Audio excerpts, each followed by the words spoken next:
Do not, I repeat, do not stop being lazy. 2024 is the year your laziness will become your superpower. Hey there, amazing people. I'm Shaun, or as I go by online, Amayze. Today, we're flipping the script on a trait often seen as unfavourable. Yes, I'm talking about laziness.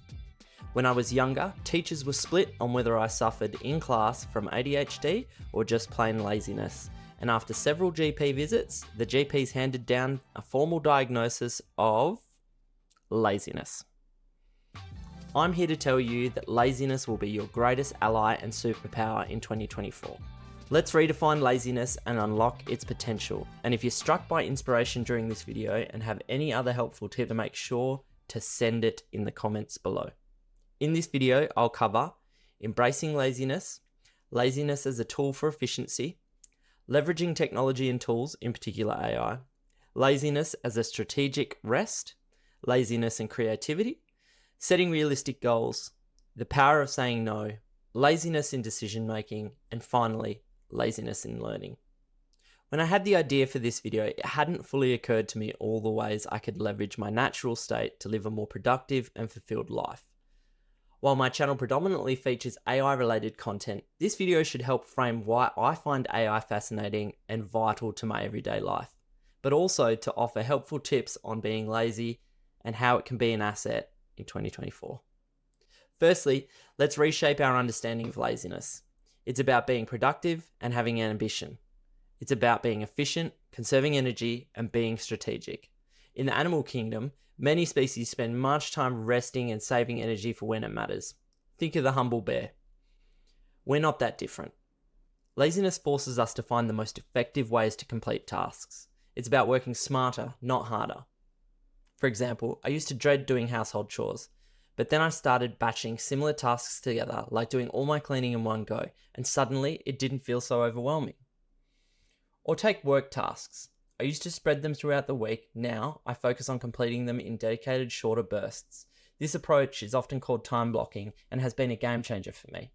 When I have less time, I'm more focused and getting things done faster. I automate everything I can, from finances and bill payments to email sorting and even personal training. If there's a tool that can save time and effort, I'm all for it. Here are a couple of examples.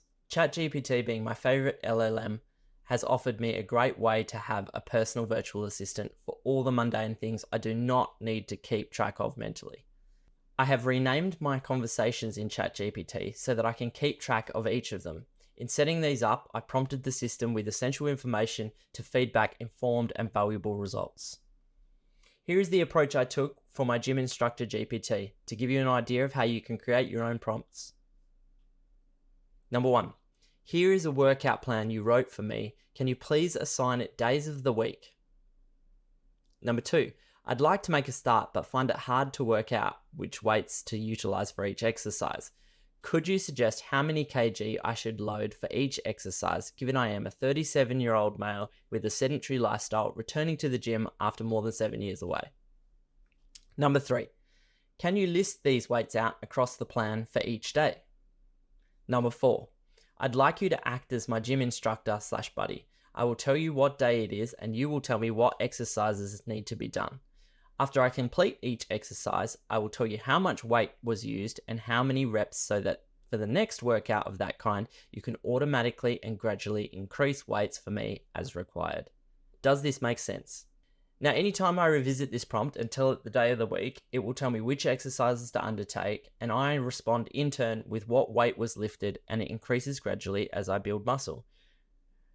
Remember, this may take a little time to set up, but the more thorough you are, the better a return on your time investment will be. On to delegation. Sometimes the most brilliant move is to ask for help or outsource tasks. It's not about neglecting responsibilities, it's about playing to your strengths and recognizing when others can do something better or faster. As a real estate agent, I have a need to regularly drop flyers in the mailboxes of local homeowners so that I can stay gainfully employed. Yes, I know you're sick of seeing us agents in your mailbox. It's a job I absolutely loathe. Thankfully, I found a local company that can take care of this for me. Here's a radical thought. What if we view laziness as strategic rest? Bodies and minds need downtime to recharge. I started embracing my lazy moments as necessary rest. I noticed I was more creative, productive, and effective when I did work. The past 12 months of my real estate career have been more successful than the 7 years prior. It's like a bow and arrow. You have to pull back. That's your lazy rest phase, to shoot forward with more power and precision. Those lazy moments are when I get my best ideas. It's not wasted time. They're essential creative pauses. Speaking of creativity, laziness can be a massive boost here. When you relax and not actively trying to solve a problem, the solution often comes to you. It's like those eureka moments in the shower. Your brain works in the background, connecting the dots while you're chilling. I've started carrying a notebook around or using a note-taking app on my phone to jot down those spontaneous ideas. You'd be surprised how many of the best projects I've come up with have started as lazy daydreams. This doesn't mean we throw goals and ambitions out the window. It's about setting realistic, achievable goals. I used to develop these massive, daunting goals and then feel overwhelmed and do nothing. Now, I break them down into smaller, more manageable tasks, and it's less intimidating and I get things done. Another superpower of the lazy person is the ability to say no. This means we can focus on what's important and give it our all rather than spreading ourselves too thin. As a real estate professional, we often have homeowners call us wanting to drop everything and visit a home to provide an appraisal at the last minute. Wanting to ensure business continues, ordinarily I'd just jump at an opportunity like this. But more recently, I've been saying no and instead encouraging the client to work into my calendar of allotted appraisal times, thanks to setting up my ideal week. I'll have a link for an explainer on the ideal week in the description. Laziness can also make us better decision makers. How? By forcing us to prioritize. When you're lazy, you naturally want to avoid unnecessary effort. This means you tend to focus on decisions that matter and ignore trivial ones. It's a form of mental economy, investing your brain power where it counts. Believe it or not, laziness can make you an even more efficient learner. When I'm feeling lazy, I look for the most straightforward explanations or the quickest methods to understand something new. This has led me to discover some incredible resources and learning hacks that I might have otherwise overlooked. So, my fellow lazy friends, it's time to embrace this trait and use it to our advantage. Laziness isn't about doing nothing. It's about doing things more thoughtfully, efficiently, and creatively. It's about conserving your energy for things that truly matter.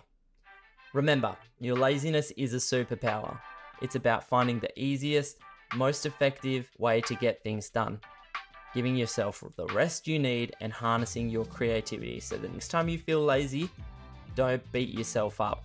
Remember, embrace it and see how it can work for you. If you found this perspective on laziness helpful, hit that like button and subscribe for more content. Share your comments on how you've turned your laziness into superpowers below. I'd love to hear them. Or just lazy shame the rest of us in the comments so that we can use them for fuel in continuing to do less than you and loving it. Thanks everyone for tuning in.